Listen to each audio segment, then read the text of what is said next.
ഇന്ത്യയിൽ വാഹനം ഇടതുവശം ചേർന്ന് സഞ്ചരിക്കുന്നതും ഗൾഫ് കൺട്രികളിലും അമേരിക്കയിലും വാഹനം വലതുവശം ചേർന്ന് സഞ്ചരിക്കുന്നതും എന്തുകൊണ്ടാണെന്ന് നിങ്ങൾ എപ്പോഴെങ്കിലും ചിന്തിച്ചിട്ടുണ്ടോ? നമുക്ക് മധ്യകാലഘട്ടത്തിലേക്ക് പോകാം. ഇംഗ്ലണ്ടിലെ മിക്ക ആളുകളും, പ്രത്യേകിച്ച് വാളുമായി യാത്ര ചെയ്യുന്ന നൈറ്റ്സ്, വലത് കൈക്കാരായിരുന്നു.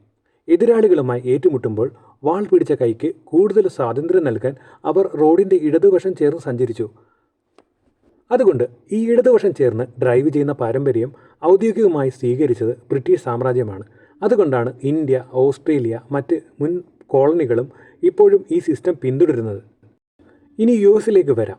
അവിടുത്തെ മാറ്റത്തിന് കാരണം കോണസ്റ്റോഗ വാഗൺ ആയിരുന്നു. വാഗൺ ഡ്രൈവർമാർ അവരുടെ വലത് കൈകൾ കൊണ്ട് കുതിരയെ നിയന്ത്രിക്കാൻ ഇടത് കുതിരയുടെ മുകളിലാണ് ഇരുന്നത്. എതിരെ വരുന്ന വാഹനങ്ങൾ കാണാനായി അവർ സ്വാഭാവികമായും റോഡിൻ്റെ വലതുവശം ചേർന്ന് ഓടിച്ചു. പിന്നീട് ഹെൻറി ഫോർഡിൻ്റെ മോഡൽ ടി കാർ വന്നു. നിർമ്മാണം ലളിതമാക്കാനും ചെലവ് കുറയ്ക്കാനും വേണ്ടി സ്റ്റിയറിംഗിൻ്റെ വീൽ ഇടതുവശത്ത് വെച്ചു.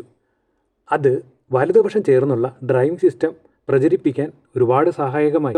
ചുരുക്കത്തിൽ ഇടതുവശം ചേർന്ന ഡ്രൈവിന് കാരണം നൈറ്റ്സും ബ്രിട്ടീഷുകാരും, അതേസമയം വലതുവശം ചേർന്ന ഡ്രൈവിന് കാരണം വാഗണുകളും ഹെൻറി ഫോർഡുമാണ്.